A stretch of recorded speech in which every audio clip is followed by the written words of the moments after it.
Hello all, welcome to Look Movie Recaps. I am explaining a 2022 horror and thriller movie called Talk to Me. Watch out and take care. The movie starts with a big party where a teenager named Cole is searching through a crowded house for his little brother, Duckett. When Cole learns that Duckett has shut himself in a room, after receiving word that his brother is out of control, he bursts the door open. He attempts to take Duckett home after finding him rambling to himself while without a shirt. Cole becomes agitated and demands that everyone stop recording the scene when he notices that everyone is doing so on their phones. But then, Duckett suddenly stabs Cole. He then goes outside to stab himself in the eye, to the shock of other party guests. In the next scene, we see Mia, a 17-year-old high school student. Mia's struggling with the 2-year anniversary of her mom's demise. She believes her mom died of an accidental overdose, and is upset with her dad, Max, so she doesn't talk to him much after what happened. Later on that day, Mia travels to Riley's friend's house to fetch him up. Riley is the younger brother to her best friend, Jade. Since her mother's passing, Mia has been staying at Jade's house, because her family is the only thing that can give her happiness and hope, when she is at her lowest point in life. Mia and Jade spot a party on social media hosted by teenagers, Haley and Joss. Jade, Mia's best friend, believes that everything is just a staged play despite the rumors that they are engaging in some scary, dark activities with the party-goers.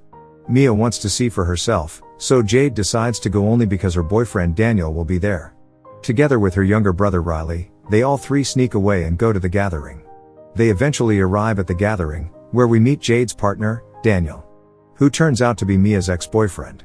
They are still friends even though they were once together. Sometime later, Haley and Joss introduce them to the game that everyone's into. The game is called Talk to Me. The biggest draw is a decorated hand from a medium that bears strange writing. The rules of the game are simple. Hold the decorated hand, light a candle, and say, "Talk to me." That's supposed to summon a demon or spirit, but only the person holding the hand can see it. Then, that person says, "I let you in," and immediately, they're possessed by a demon. Mia raises her hand, and volunteers to be the one who gets possessed. Haley, the host, gives her a heads up that the connection needs to be cut within 90 seconds by blowing out the candle, in order to prevent the spirits from binding themselves to that person. Mia starts by holding the decorated hand and saying, "Talk to me," and then sees the ghostly image of an old man, which initially gives her a scare. Jade is hesitant to let Mia continue the game, but she regains her composure from Haley. Mia repeats holding the hand, and she's faced with the terrifying sight of a weird-looking woman. This time, Haley encourages her to say, "I let you in," and once she says it, the spirit enters her body. Soon enough, she starts to act weirdly, speaking in a spooky, threatening voice. She points her finger towards Jade's younger brother Riley, and says, "They really like you." The door creaks open on its own, and when the time reaches 83 seconds, Joss tries to pull Mia away from the hand before the 90-second mark, but the demon doesn't want to let the hand off, and yells at Riley to run. Eventually, Haley and Joss manage to cut Mia's connection with the spirit, even though it's gone a bit over the 90-second mark. Once they've returned home later that night, Riley approaches Mia, and asks how it feels to be possessed by the spirit, to which Mia replies that it felt amazing. She could hear, see, and feel everything while smiling. Mia has such a great time being possessed by the demon. Jade's boyfriend Daniel decides he also wants to do it, which Haley agrees to Jade's request, and they'll be doing this at Jade's house that night. They're gathered in Jade's house, waiting for Haley and Joss to begin the spirit summoning game. Daniel instantly takes a seat in front of the decorated hand and recites the paranormally possessing phrase, "Talk to me and I'll let you in." What's worse is that whoever or whatever possesses Daniel insults Jade, and turns him on sexually. While Daniel is drying humping the floor, Jade's dog comes over, and Daniel licks his mouth in a sexual manner. This scene both disgusts and delights the other teens, so they immediately blow out the candle. None of them is contented, so they all decide to try again later that same night. Thankfully, Jade's mom, Sue, is out for the night.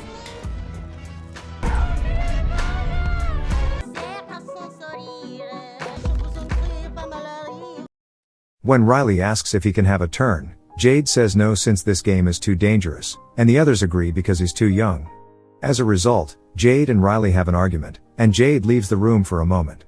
Riley then begs Mia to give him a chance, so Mia tells Riley he can give it a shot, but only for 50 seconds, not the usual 90. Hearing this, the boy agrees and is so excited that he goes through the procedure. The boy recites what he has to say, while Haley sets the timer on, and he immediately gets possessed. To everyone's surprise, Riley appears to be possessed by Mia's deceased mother, and things get pretty intense. At first, Mom is saying sweet and heartfelt things, talking about how much she misses her. The other teens want to cut the connection after 50 seconds, but Mia pleads for more time to talk with her supposed mom. As the time limit ticks away, the other teens attempt to cut the connection, but then, things take a dark turn. The spirit controlling Riley suddenly turns violent, slamming his head onto the cabinet. It takes Jade and the others some effort to finally remove the hand from Riley's possession. Riley is in bad shape and needs immediate medical attention, so he is rushed to the hospital. Everyone is speechless over the tragedy, and at a loss for words when the police arrive to investigate. Feeling guilty for allowing Riley to join them, Mia decides to pack all of her belongings and return to her dad's house. When Mia attempts to visit Riley at the hospital, both Jade and Sue turn her away, blaming her for what happened to Riley. The mother, Sue, tells Mia to go away and threatens her with calling the police if she returns. But as she's about to leave, she sees her mother's reflection in the window. The mother figure leads her to the toilet, where she hears her mother's voice asking for help, but when she looks inside, no one is there. The strange occurrence, Mia starts spending more time with her ex-boyfriend Daniel, and it's obvious that Mia still has feelings for Daniel. Mia thinks that her mother may be attempting to contact her, despite Daniel telling her that he didn't think Riley's spirit was her mother. That night, as Daniel sleeps over, Mia is awakened by a nightmare, and then suddenly, he sees the spirit of an old woman move towards Daniel, and suck on Daniel's foot. Afraid, she desperately yells at him to wake up. But Daniel wakes up to a surprise. It's Mia who's sucking on his foot. As a result, Daniel is freaked out and decides to leave the house right away. After he leaves, Mia appears to have taken the hand for herself, and sets up a candle to attempt to communicate with her mother's spirit. Her mom, Rhea, finally appears, and Mia can't hold back her burning question any longer. Did her mom's overdose happen by accident, or did she take her own life? Her mom's spirit reassures her that it was truly an accident, and she would never have willingly left Mia. The spirit then shares that Riley is in pain and urgently needs help.